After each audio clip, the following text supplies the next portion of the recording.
gusto estar con ustedes. Voy a activar ya la presentación para empezar a trabajar precisamente con el tema de medición de huella de carbono. Voy a hacer grande la pantalla, entonces si me pudieran brevemente nada más compartir si están viendo ya la presentación. Voy a activar también el chat.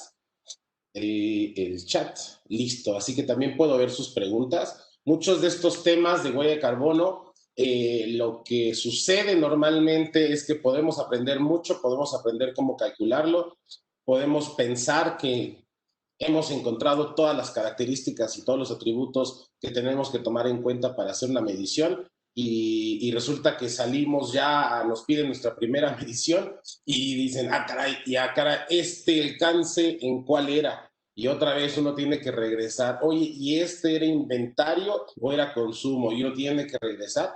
Entonces la idea es que muchas de estas características, muchas de estas dificultades de la medición de huella de carbono y de cómo mitigarla provienen precisamente de la práctica de los instrumentos. Y cuando practican los instrumentos salen dudas. Por eso, si tienen dudas desde ahora, desde la planeación, desde encontrar más o menos qué es lo que tienen que hacer, me la comentan por favor en el chat o en el audio, y con mucho gusto. Me comenta Antonio Moreira y me comenta Norma que no escuchan. Nada más si me pudieran confirmar que sí se escucha. Repito, le comenté a Jessica que estoy innovando, estoy tratando de implementar una mejor cámara y un mejor micrófono precisamente para pues que el contenido sea pues mejor transmitido. Si llega a haber algún problema con la cámara, pues rápidamente desconectamos todo y regresamos al sistema inicial. Muchas gracias a Jessica, muchas gracias a la red. Siempre es un gusto estar aquí con ustedes. Le comentaba a Jessica Pons, directora de la red de asociaciones, que ya estamos trabajando en nuevas capacitaciones. Ya yo creo que les vamos a dar pronto o próximamente una buena sorpresa, porque ya tenemos ahí unos elementos que también son necesarios para las organizaciones. Como siempre, los invitamos a las cátedras, a la cátedra de medición de impacto, la cual terminó la semana pasada, hace 2 semanas, el segundo módulo, pero dado que es una sesión permanente, retomaremos, me parece que en un mes o algo así, retomaremos con teoría de cambio, con marco lógico. Hoy día vamos a trabajar en específico con medición de huella de carbono. ¿Qué es la huella de carbono? ¿Para qué sirve? ¿Cómo se mide? Y cómo se mide sobre todo en términos profesionales. Una cosa es cómo la mido para un tema personal, para la huella de carbono de lo que llaman en inglés mi household, es decir, mi hogar. Cuánto estoy contaminando como casa, como hogar. Y eso para eso existen calculadoras muy buenas, muy eficaces. Sin embargo, hay otros instrumentos, hay otros momentos en los cuales es necesario conocer a mayor profundidad precisamente el tema de nuevos instrumentos, nuevas herramientas para llevarlo a cabo esa medición ya a nivel marca o a nivel empresa o a nivel organización o a nivel proyecto. Ya se necesitan diferentes conocimientos. No se preocupen, no hay nada que asustarse, es bastante sencillo, nada más hay que entender más o menos cómo se arma ahora sí que los diferentes instrumentos que se necesitan para hacer la medición. Muchas gracias a la red de asociaciones. Otra vez, repito, es un gusto. Yo soy Roberto Carballo. Quien me conoce, bueno, otra vez es un gusto saludarlos. Quien no ha podido venir o asistir a alguna de nuestras capacitaciones, les comentamos que, bueno, Terraética, yo soy el director de Terraética. Hemos trabajado desde hace ya, siempre digo 8 años, pero creo que al día de hoy ya son 10 años. Hemos trabajado en 3 áreas principales: temas financieros, temas de medición de impacto y temas de, sobre todo, no comunicación per se, sino directamente generar historias a través de storytelling, a través de narrativas. ¿Por qué van de la mano? Porque precisamente cuando generamos el impacto, cuando identificamos cuál es lo que tiene que hacer o cuáles son los resultados, efectos que está generando una organización, normalmente aparecen las dudas financieras, es decir, cómo tangibilizamos los intangibles, cómo hacemos que los costos sombras se conviertan en tangibles, cómo hacemos que los costos de oportunidad los podamos identificar dentro de nuestros estudios de resultados y cómo nuestros estados de resultados podemos hacer que ellos empiecen a hablar un lenguaje al mismo tiempo de impacto y al mismo tiempo de contar historias. Por eso el tema financiero va de la mano con medición de impacto y va de la mano con storytelling. Medición de huella de carbono es otro de estos elementos donde hay una medición de impacto, evidentemente, y esta medición cuenta historias, y esta medición involucra temas financieros, temas administrativos, temas de planeación y temas de narrativas. Con esto comenzamos la medición de huella de carbono. Originalmente este taller estaba planeado ya desde principios de año y habíamos planeado que fuera de 4 horas. Sin embargo, 4 horas en un webinar también es un poquito pesado para todos ustedes, entonces preferimos acortarlo, en el sentido condensarlo y seguramente les será de mucha utilidad. Comenzamos con la huella de carbono. Para entender la huella de carbono necesitamos entender el contexto, necesitamos entender para qué sirve, de qué va, de qué se trata, quién lo utiliza, quién lo va a utilizar en algún momento. Y yo creo que un buen contexto de la huella ecológica, perdón, de la huella de carbono podría ser la huella ecológica. La huella ecológica es uno de los elementos, de los primeros indicadores que empezaron a funcionar para indicar o para darnos a conocer qué estaba sucediendo mal o qué deberíamos hacer. ¿Qué significa la huella ecológica? Significa es qué tantas capacidades o qué tantas cuántas hectáreas nos corresponden a cada uno de nosotros como personas dentro del mundo para satisfacer nuestros consumos y con esto absorber todos nuestros desechos. Es decir, tenemos una huella ecológica, por ejemplo aquí lo dice, de 1.8 hectáreas para, si todos fuéramos ecológicos, con 1.8 hectáreas deberíamos satisfacer todo lo que tenemos, todo lo que consumimos, todo lo que desechamos. ¿Qué significa 1.8 hectáreas? Evidentemente no significa que yo voy a ser dueño de 1.8 hectáreas y bueno, pues así me toca sembrar, me toca tener mis vaquitas y me toca generar lo que yo estoy haciendo para sobrevivir. Es un indicador abstracto que utilizamos un unitario, es decir, la hectárea, pero en realidad lo que está diciendo es, mira, todo lo que emana o podría emanar, producirse con esta hectárea y 8.8 hectáreas, es pues lo que no podría haber más para nosotros. Es el máximo, la máxima fuente para tener una sustentabilidad, máxima fuente de recursos. Oye, pero espérate, resulta que Estados Unidos, China, Europa tienen mucho más consumo que otros países. Otro caso interesante, por ejemplo, es del agua, la huella hídrica. La huella hídrica, creo que los datos han actualizado, pero en estándar, en promedio, un americano, o no un norteamericano, o un estadounidense consume al día alrededor, un estadounidense promedio consume al día alrededor de 297 litros de agua. Un mexicano promedio, los datos habría que actualizarlos, me parece que estaba como en 98 litros por agua. Una persona de India consume o consumía alrededor de 18 litros de agua por día. ¿Qué significa?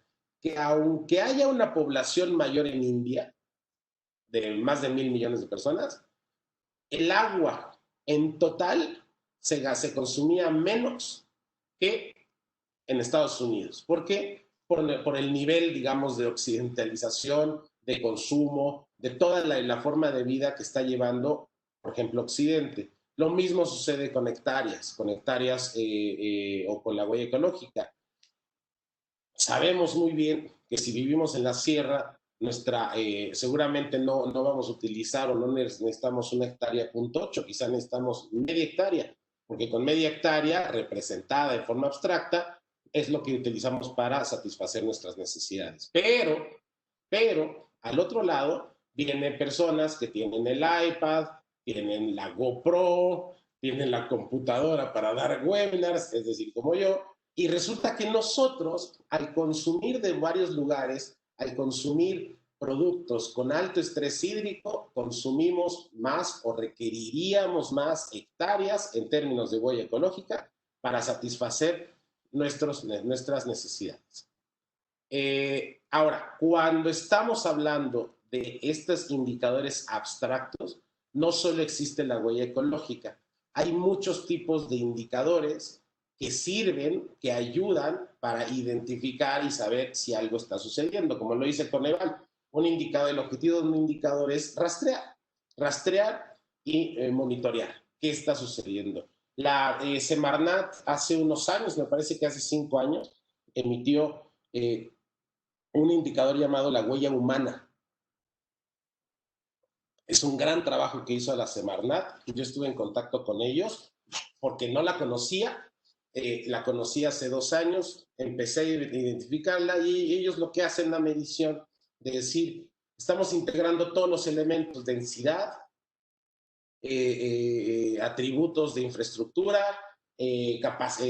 capacidad de transporte, capacidad, por ejemplo, de aeropuertos, nivel productivo, todo, un montón de elementos importantísimos y todo lo compite en contra, en este caso, densidad humana. ¿Y qué sucede? Bueno, que hay ciudades, hay estados donde pues la huella humana, acorde a ese indicador, unos pensaríamos que tendría diferentes comportamientos, resulta que uno ve la tabla y uno empieza a aprender cómo empieza a utilizar estos indicadores para decir, ok, acorde a este indicador, esto es lo que podría hacer, porque yo antes pensaba que, por ejemplo, en la ciudad tal era el gran contaminante, pero resulta que si lo vemos bajo otra luz, pues resulta que es contaminante, pero curiosamente, como tiene instrumentos de mitigación de otra ciudad que pensamos que era menos contaminante, esa es la que está contaminando más. Y de esto se trata precisamente la huella de carbono. La huella de carbono también es un indicador abstracto que nos ayuda para identificar y darnos luz de qué es, cómo vamos y pues sobre todo cómo lo podemos comparar con otros indicadores o cómo podemos comparar la información de la huella de carbono de un producto, empresa o proyecto con la huella de carbono de otro producto, empresa que no esté haciendo mitigaciones. En México no se tienen que ir muy lejos, es un tema donde ya hay una reglamentación a partir de la Ley General de Cambio Climático en materia de Registro Nacional de Emisiones, y no quiero preocuparlos con el tema muy grande de decir, híjoles, yo soy una empresa, tengo que preocuparme por mis emisiones, yo soy una empresita, tengo que preocuparme por mis emisiones. En realidad, en casi todo el país, en términos muy concretos, se divide en 2 mundos. Las empresas grandes, a nivel país o a nivel internacional, que necesariamente, sí o sí, no se zafan, tienen que contar sus emisiones de carbono, de CO2 equivalente. Es decir, tienen que realmente hacer por ley, no tienen que hacer ese esfuerzo, esa restricción de decir, tengo que contar y tengo que contar al público cuánto es el carbono que estoy liberando a la luz, por ley. Claro, ¿qué estamos hablando? Las grandes empresas que consumen mucha energía, dentro de las cuales, ya se imaginarán, están las cementeras, están las mineras, todas estas grandes empresas de gran calado. Si ustedes son emprendedores, si son empresas pequeñas, si son organizaciones, ni se preocupen de esto. En algún momento vamos a ir mejorando los registros, en algún momento se va a ir especificándose más la necesidad de tener los registros, de contarlos y empezar a hablar el famoso lenguaje de los bonos de carbono. ¿Quién al día de hoy habla el lenguaje de los bonos de carbono en términos nacionales, internacionales, es decir, países? Además de los países, las grandes empresas, las grandotas, las grandes. Las pequeñas todavía no hablamos un lenguaje de bonos de carbono obligatorio. Sin embargo, lo que vamos a trabajar hoy precisamente es que hay otro elemento que permite toda la instalación de un sistema precisamente a partir de la huella de carbono, de las emisiones de carbono, que permite o da instrumentos para que las pequeñas empresas, pequeñas organizaciones o proyectos empecemos a hablar el lenguaje de los bonos de carbono. En este caso serían mercados de bonos de carbono voluntarios. Y es un mundo padrísimo, se los voy a contar un poquito en breve. Vamos a arrancar. Esta presentación la pueden descargar desde nuestra página web. También, si quieren, con mucho gusto se las comparto para que la pueda descargar directa o para que Rocío, Monse, Jessica se las envíe. Simplemente es el contexto más general de por qué necesitamos medir la huella de carbono, pero la idea hoy es que sean muy prácticos, que se lleven los puntos necesarios, los puntos, como dicen, los puntos sobre las I's, de qué es lo que se requiere para hacer una medición de huella. Fantástico. Huella de carbono, habrá muchos elementos, pero se compone de tres cosas. Tres cosas que hablamos de alcance, que incluyen alcance, cálculo y compensación.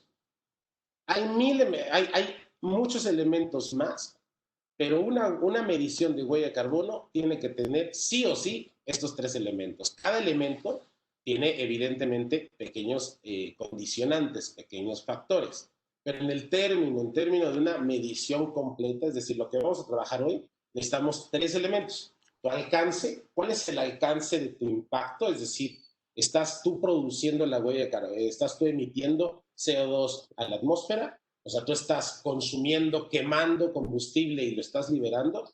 ¿Lo estás tú extrayendo de la tierra y lo estás liberando a la atmósfera? ¿O estás comprando energía, la cual es otra empresa que está quemando el carbono o el carbón y nosotros lo estamos adquiriendo? ¿O estamos todavía en un tercer nivel? Bueno, pues yo no estoy ni consumiendo directamente la energía porque estoy tomando un Uber. Y el Uber, pues yo le estoy pagando a la empresa que le está pagando al señor Uber, y el señor Uber es el que está pagando la gasolina, y la gasolina es la que está a través de un sistema, bueno, a través del coche se está consumiendo. Entonces, ¿en qué alcance estoy yo? Váyanse a un caso más sencillo. Ustedes se suben al avión, lo que todos conocemos, y todos nos dicen, este viaje en avión va a tener esta huella de carbono. Bueno, pues sí, yo me subo, pero pues también se suben otras 200 personas, entonces, y yo no compré el avión, y yo no compré la turbocina. Entonces, ¿hasta dónde va mi alcance como persona, como empresa, como organización? ¿Qué es lo que tengo que involucrar? ¿Qué no? Siguiente parte, cálculo. Necesitamos un montón de Excel, tristemente, y sobre todo necesitamos un elemento base del cálculo, es lo que le llamamos el coeficiente de transformación. La buena noticia del coeficiente de transformación es que son relativamente estables. El coeficiente de transformación podemos utilizar algunos proxies, es otro elemento importante. ¿Cuál es el problema? Que son estables, pero cambian. Son estables, pero a veces de un país en el otro no es tan cercano, entonces tenemos que incrementar un elemento más, los cuales son los proxies. Es decir, por un lado, podemos decir, yo estoy basando mi huella de carbono en el consumo, en la emisión de CO2 que genera el agua, la producción o traer agua a mi comunidad, utilizando, como no existen datos en México, por ejemplo, en este caso, vamos a utilizar un dato que sí está generado en Nebraska, en Estados Unidos. Pues perfecto, es válido porque estoy argumentando a través de un proxy que estoy utilizando esa información. ¿Cuál es el problema? Que yo no tengo la información. Si Nebraska está actualizando la información concretamente año con año, puede ser que cambie, puede ser que mi proxy sea un poquito frágil. De esto vamos a hablar, no se preocupen todavía. Y ahora el tercer elemento, compensación. Yo les invito a que no se preocupen ahorita del tema de bonos de carbono en sentido estricto, obligatorio. Eso es un mundo en el cual todavía ustedes no se tienen que preocupar de ello. A menos que, evidentemente, vengan de una empresota, pues ahí sí tendrían que... No todas las empresas, las empresas que son de alto estrés en términos de emisión de huella de carbono. No, una empresa de servicios, por ejemplo, puede ser gigante, no entraría dentro, por ejemplo, del mercado obligatorio. Entonces vamos a hablar de ello más adelante. ¿Cuál es la unidad a la que queremos llegar? O sea, no importa el cálculo que hagamos, no importa cómo lo hagamos, lo que necesitamos llegar es, mira, dame cuántos kilos, gramos o toneladas de CO2 equivalente estás emitiendo. ¿Qué significa el CO2 equivalente? Que los gases de efecto invernadero no son exclusivamente el carbono liberado a la atmósfera. Hay otros gases, lo sabemos, el clásico, bueno, en el caso folclórico de las vacas y la emisión de metano, ¿no? En la digestión, pues las vacas emiten gases a la atmósfera y esos son parte de otros tipos, ese es otro gas de efecto invernadero. Y hay otros más. Lo que ustedes tienen que conocer es que si ustedes están comenzando con la medición de huella de carbono, todavía no se preocupen de ello. Preocúpense en que se ha logrado la estructura de decir, mira, todo esto lo estamos logrando en una equivalencia llamada CO2 equivalente, es decir, abarcamos todos los gases de efecto invernadero como si fueran CO2 y entonces lo que estamos generando es, vamos a medir cuánto en términos de kilos, gramos o toneladas. ¿Por qué toneladas? Porque emitimos mucho gas CO2 equivalente a la atmósfera, entonces es relativamente difícil que una empresa hable de gramos o es relativamente difícil que una empresa hable de kilos. Les voy a comentar de un caso, pero nosotros tenemos una cajeta vegana y esta cajeta vegana sí está en gramos. ¿Por qué? Porque la cajeta vegana para producirla, emite 502 gramos de CO2 equivalente. En cambio, una cajeta normalita emite 1.5 kilos, es decir, el triple. Pues sí, si yo mañana voy a hacer 1,000 toneladas, pues ni modo, tengo que hacer mi dato como empresa, tengo que llevarlo a toneladas. De estos dos elementos se compone. ¿Cuál es el problema con esta unidad? Que muchas veces hay un problemón porque un dato te lo están dando en gramos, otro en kilos, otro en 0.000007 toneladas, y tú cuando los mezclas dices, seguro se te va a ir un punto, se te va a ir un decimal, y ahí otra vez toda tu matemática se te va a cambiar. Una pregunta, perdón, voy a un comentario que nos dice Marco Delir, conocí a Matthew Bakenargel hace 20 años cuando inició la Footprint ecológica, ahora tiene su base en San Francisco, California, excelente. Si ustedes quisieran conocer más en términos, por ejemplo, de huella hídrica, la Universidad de Twente, ahí en Holanda, es no solo los pioneros, sino los que están llevando más avanzado. Hay muchos centros de investigación que están definiéndose en unas cosas muy particulares. Yo les recomiendo, ahora sí que sin caer en un nacionalismo, pero cuando encontré esa huella humana, creo que se llama, de la Semarnat, encontré la panacea. Es en verdad un gran cálculo, es un gran logro que se hizo, de lo cual no se platica mucho, y eso es muy, muy, muy útil. De hecho, hicimos a través de ese dato, hicimos precisamente un indicador de impacto ambiental a una institución financiera muy grande en México. Buenos días, nos dice Karina, ¿cómo podemos quitar el sesgo de zonas de alto consumo con pueblos dispersos y alejados? Vamos a hablar de ello. Y el sesgo, curiosamente, es a través de lo que llamamos proxies y a través de los cálculos. ¿Qué elementos estamos tomando en cuenta? ¿Qué elementos no estamos tomando en cuenta? El ejemplo de la cajeta, dado que no sabemos hasta dónde vamos a enviar la cajeta, el consumidor nos puede pedir un producto desde Chiapas, como nos puede pedir un producto desde San Antonio. Entonces, lo que hacemos es, dentro del cálculo de la cajeta, hay un elemento que se llaman los supuestos. Y los supuestos, ya profundizando en esto, tiene un elemento, un factor conocido en ciencia como la retirada del sujeto. ¿Qué significa? Que si yo hago este producto, esta metodología, y convierto aluminio, cobre, lo que quiera, en oro, y nadie más puede hacerla, solo yo, lo que la ciencia dice es, pues sí, pero entonces no es un método científico, no retiraste al sujeto, es decir, yo, para lograr convertir en oro cualquier metal. Lo que te pide la ciencia es, tú quítate de la ecuación, dame tu metodología, dame tus supuestos, y si yo puedo volver a calcular lo que tú me estás diciendo y la forma que tú me lo estás diciendo, es válido.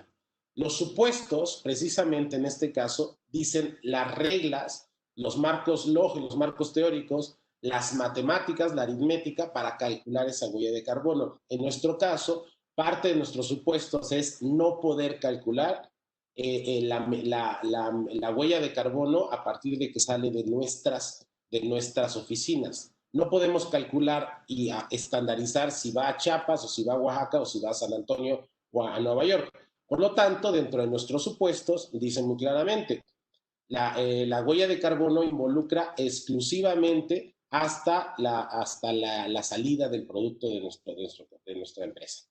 Son reglas que nosotros ponemos, pero si no las ponemos, lo que queda es muy confuso, queda muy claro. La presentación, evidentemente, se las vamos a compartir. Yo creo que ya la pueden descargar en mi página web, en terraetica.com. Tengo la impresión que está en el apartado de cursos online, y este curso lo dimos hace algo más, creo que de 8 meses, al principio del año, y ya está la presentación en línea, la pueden descargar y con mucho gusto subiremos esta, que hay un cambio pequeñito. ¿Qué beneficios tenemos? Ya se imaginarán. Económicos. ¿Por qué? Bueno, pues porque resulta que si ustedes tienen un bosque o tienen hectáreas en la selva, en la península de Yucatán, pues resulta que hay un subsidio llamado, hay varios. Uno de ellos es bosque en pie, secuestro de carbono causado por bosque en pie.